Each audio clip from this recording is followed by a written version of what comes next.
You know what? We don't have a clue where the Verizon Samsung Galaxy Nexus is, but that doesn't mean we can't take matters into our own hands. What's going on, guys? I'm Aaron from PhoneDog.com, and I've got a Samsung Galaxy Nexus in the house. It may be the HSPA Plus version, the GSM version, but hey, we've got it here. And then I also have the Motorola DROID RAZR. Now this is coming to Verizon as an LTE device. We can get a pretty good feel as to what it looks like right now. It's dogfight time between the Galaxy Nexus and the Motorola DROID RAZR. Both have dual-core processors. Both have big displays. One has a true 720p HD display, but one has an 8-megapixel camera. Which one's the ultimate Android phone? Which one's going to be the must-have phone on Verizon? Well, obviously not this one because it's not on Verizon yet, but you can get a pretty good idea as to which one to buy this holiday season. Let's take a look. But first, some love to Best Buy Mobile. When you go into Best Buy Mobile, you'll walk out working. They'll help you set up your email, your web, your camera settings, and more. They hook us up with so many cool phones for use to our One Paw Bandit game, and they're pretty cool people themselves at Best Buy Mobile. Let's take a look at it now. Samsung Galaxy Nexus,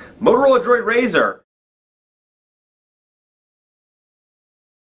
We didn't get into this in part 1, so in part 2 we're going to start off with the widgets on both of these devices. Now obviously some different widgets being stock Google versus being Android 2.3 with Motorola's custom UI over here. But both have 5 home screens, and you can access the widgets on the DROID RAZR by going over and pressing and holding the home screen, pressing and tapping until you see this. So you got some widgets, some shortcuts, and we can see all the widgets that are offered over here. Now an ice cream sandwich, they're offered along with the app. So I can either click widgets and scroll right over, or I can scroll over the widgets themselves and you can see it highlights underneath when I'm over there. So you get some stock stuff over here on ice cream sandwich. You get an analog clock, some bookmarks, calendar, and more. One of which I really like is Gmail. We'll go ahead and actually I don't think I pressed the right one. I think I hit email. Let's go back over here and try Gmail, and we're going to bring it down. Not enough room on that home screen, so let's try this. Go over to Gmail and see if we can get this sucker to pop up on the other home screen.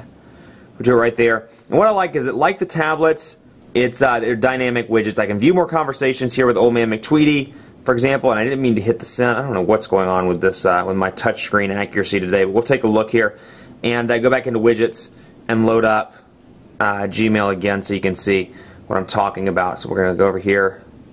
There we go. And I'm going to hit inbox, and you can see there's the inbox as well. So not only are they customizable to an extent where you can make it, you know, as large as the whole screen, or you can make it like that, but they're also dynamic, so I can scroll through the widget just like I can on Honeycomb, or with some of the widgets on Honeycomb, and that's pretty nice. Now over here, you get some Motorola widgets and you get some Google widgets as well. One of my favorites, the calendar, so we'll come in here and take a look at this one, and you can see that Motorola allows some customizations to their widgets as well. You can kind of change the size around, make it larger, make it smaller to take up some space, and I really like this as opposed to some of the other ones on the market, like HTC Sense. Beautiful widgets, but not customizable in the slightest, with the exception of what they offer on the actual device itself. So widgets are pretty decent on both of these units, and Android's really done a decent job from where they started all the way up to Android 4.0 with offering some really useful widgets. Now that said, I'll be interested to see what the manufacturers do when there are custom skins that are put over ice cream sandwich, how they do with their very own widgets. That'll be particularly interesting. We're going to load up PhoneDog on both of these devices so you can see the browser performance. PhoneDog, PhoneDog.com. This is not my day with these phones. PhoneDog.com. There we go. And we'll load it up over here. PhoneDog.com. And, you know, of course, Verizon's 4G LTE blazing fast in most of the markets that I've worked with it in, and then you get HSPA Plus. I'm running AT&T over here. Now, this is the unlocked Galaxy Nexus. You can run AT&T or T-Mobile on this device, and both of AT&T and T-Mobile's 3G is supported on the unlocked Galaxy Nexus. Now, obviously, with the Verizon version, you'll get 4G LTE, which will be a really nice touch. So you can see pinch to zoom, very responsive over here, little to no lag, and very easy to use. And of course, when I want a new tab, I really like the new structure of the browser in the Galaxy Nexus. I can come over here and press and do a new tab, and I can scroll right back to PhoneDog, and I can pick up right where I left off. Now again, transitions seem a little bit slow on the Galaxy Nexus, but you do get a nice transition effect in Ice Cream Sandwich. So you can see pinch to zoom, very responsive there, and then over here, relatively responsive as well. You can see pretty easy to use, and then of course, transitions look nice thanks to Motorola's little custom transition effect that you see there. Now what I don't like is you don't get a nice little tab solution over here, you get just text. So when I go to open a new window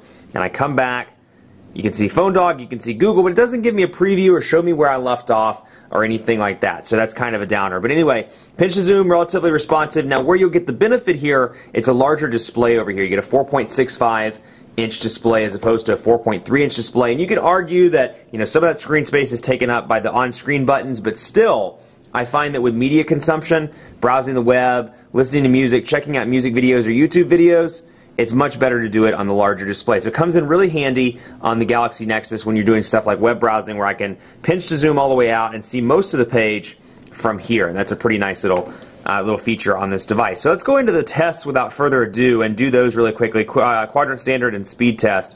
And we're going to jump into quadrant standard here. Then we're going to go there, and we're going to run the full benchmark. Now, you know, earpiece quality, Motorola has always done an exceptional job in the voice quality department. They have great wireless radios. They've always really excelled in that. The RAZR is no exception. It does really well. The earpiece is nice and loud. I've had no problems with calls, and I found that, you know, even in an area where a lot of Verizon phones just don't work, or it's just so choppy you can't understand the caller, I've been really pleased with the DROID RAZR. So if you live in an area that's either, you know, mountainous terrain, or, you know, Verizon doesn't work well where you live, or you get one bar of service, take a look at the DROID RAZR, because I'd recommend it to somebody that lives in one of those fringe areas. Now over here, earpiece volume nice and loud. I was a little disappointed at the speaker quality. It's not as high as I would like it to be, but earpiece is great. This thing has killer noise cancellation features built in. Every time I made a call, people are like, "Where are you? I can't hear any background noise. This is the best phone experience I've ever heard you on." So that's something to keep in mind. Noise cancellation, excellent over here. You get a 1,750 milliamp hour battery in the unlocked version. You get a 1,780 milliamp hour battery in the DROID RAZR, which is non-removable technically. So that's something to keep in mind. Now, also something to keep in mind, quadrant standard I don't think is optimized for ice cream sandwich just yet, so I've been seeing some low scores. Take it with a grain of salt. I mean, obviously this thing is pretty zippy fast. Zippy fast? Does anybody say that? Zippy fast. 1,586, which is obviously, you know, take it with a grain of salt. Over here you get 2,556. Now in day-to-day use, both of these seem reasonably fast, and actually in most cases the Galaxy Nexus seems a little bit faster, with the exception of transitions, as you saw in part 1 and in part 2 of this video. So let's take a look at speed test as well. Now this will be an interesting speed test because it's flipping back and forth between AT&T's 3G and HSPA Plus over here, and then you get Verizon's 4G LTE over here, so you can get an idea as to what it's like in the Charlotte metro area. So we can come over here and do speed test, and we're going to load this up and see. Yeah, we'll keep it in Chester, and then we'll wait for this one to find its home, Chester as well. Let's begin the test and see what we can do. Now, it looks like we're on HSPA Plus, on AT&T, and 4G LTE, so two reasonably fast technologies. We'll see how well they perform. AT&T's looking kind of decent for HSPA Plus, coming up to 2.5 megabits per second. And then we're waiting for the Verizon one to load up as well. Now they have had some network issues. LTE was out yesterday, and it just came back, and it's been kind of wonky since. You know, speeds have been kind of interesting, but we'll see here. It looks like it's going to perform pretty well, about 10 megabits per second. Then over here, HSPA Plus, 2.62 megabits per second on the download. Looks like it slowed down a little bit over here as well. So LTE on Verizon, 7.12 megabits per second to 2.62 over here. So that's pretty reasonable and pretty kind of right on par with both technologies, be it HSPA Plus or LTE. Now you get a 5 megapixel camera over here, and this is really the disappointment of the Galaxy Nexus. The camera is absolutely terrible. I'm not going to make any bones about it. It's just a bad camera, and I find that, you know, it just takes very poor. I'll show you some pictures, but found that it takes very poor shots unless you're just in perfect lighting. So we're going to go over here, 5 megapixels with 1080p HD video recording. That's me. And then let's flip this back around, and here is my hair. You're welcome. And I can come back over here and take a picture. And you know, it's funny with this one, I actually found that the front-facing camera I thought was a little bit better than the rear camera. I just thought the quality of it was a little bit more impressive. So you can see it's focusing in on Windows Phone. What I will say is it has a quick shutter speed, so you can see there it is. We'll click on that and get it to load up in the gallery here. And you can see, you know, it's pretty easy to see the texture. It's quick and easy to see the Windows Phone. It looks good, but still, in comparison to some of the 8 megapixel shooters on the market, iPhone 4S, some of the HTC devices, and then even this device performs pretty well in the camera department. It's just not a comparison. So you think, you know, it's a high-end flagship device with a camera that's just really not that impressive. So you can see here on the DROID RAZR, you can bring it in, pinch to zoom, and see that it's very clear, very easy to read. So the camera test goes to the Motorola DROID RAZR. I know it's quick, but take a look at both of these in store when it comes out on Verizon, and you know, even if you want to buy one right now unlocked and take it for a test drive, the camera is just unimpressive on the Galaxy Nexus, and that has been pretty frustrating to me. Another thing I want to show you is the call the call application on both of these devices, and we're going to bring this one up here, and you can see between the two, that's what they look like. You've got Motorola's UI over here, you've got stock ice cream sandwich over here. On the Motorola DROID RAZR, you get recent contacts and favorites, and you can access your contacts directly from there, so that's a pretty nice touch as well. So both are pretty well equipped in that department. So all in all, you know, both of these are good devices. It's always nice to see additions and choices to Verizon's 4G LTE lineup when this device, if this device, finally comes to the nation's largest wireless carrier. Now that said, you know, it's a tough call between this Dogfight. The Dogfight winner is the Galaxy Nexus, just because it's the most up-to-date. It does really well in performance, with the exception of transition effects, and yes, it has a terrible camera in my opinion, but it makes up for it with a nice big display that's great, you know, true HD display, a decent front-facing camera. Of course, it's running ice cream sandwich out of the gate, which is really nice.